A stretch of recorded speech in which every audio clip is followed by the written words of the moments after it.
Hello, this is Dr. Ben Newman.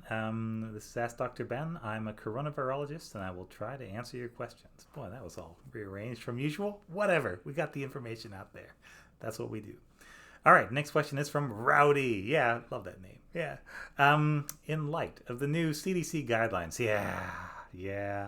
yeah, face palm emoji. Fine, yeah. My family is wondering how safe it is for unvaccinated children whose parents are both vaccinated to play outdoors together if they otherwise have no social contact outside the family. It's a risk, and everybody has more contact than they think they have, I would say, or than they would let on to you when trying to arrange a play date, I would say. It's a thing that you might be able to get away with, but in general, yeah, you're putting unvaccinated and potentially exposed people together, and that's a recipe for the virus to spread. And then if you've got a situation where one of those children has picked up one of the new variants, it is a potential vaccine breaker that you are deliberately letting in there. So that's why I am generally still not all that thrilled about this. I think the first vaccination studies on children are just about due to be released. And once those are released, it should be a pretty quick path to approval of the vaccine. I think within 2 or 3 months, you're going to see the vaccine becoming available, at least when supplies are there, for younger people, at least down to 12, and then eventually younger than that.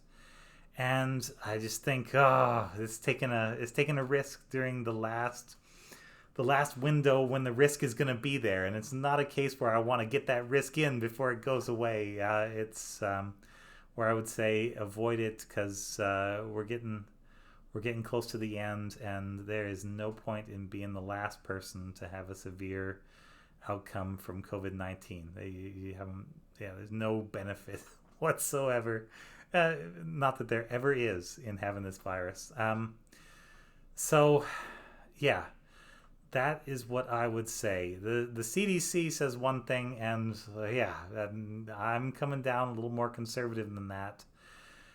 I think the CDC's point is that you might be able to get away with it, and people are probably wanting to do this a lot. And so this is like throwing people a bone that hopefully won't be too terrible.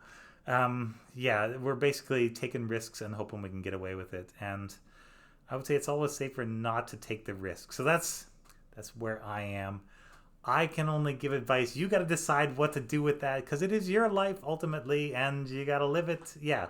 That's what I would do if it's my life. Generally, if you can do it with a mask on, it's fine. If it's unmasked, that's a risk, and I would not want to take that particular risk. So there we go. Yeah, that's me. Thanks very much. This has been Ask Dr. Ben.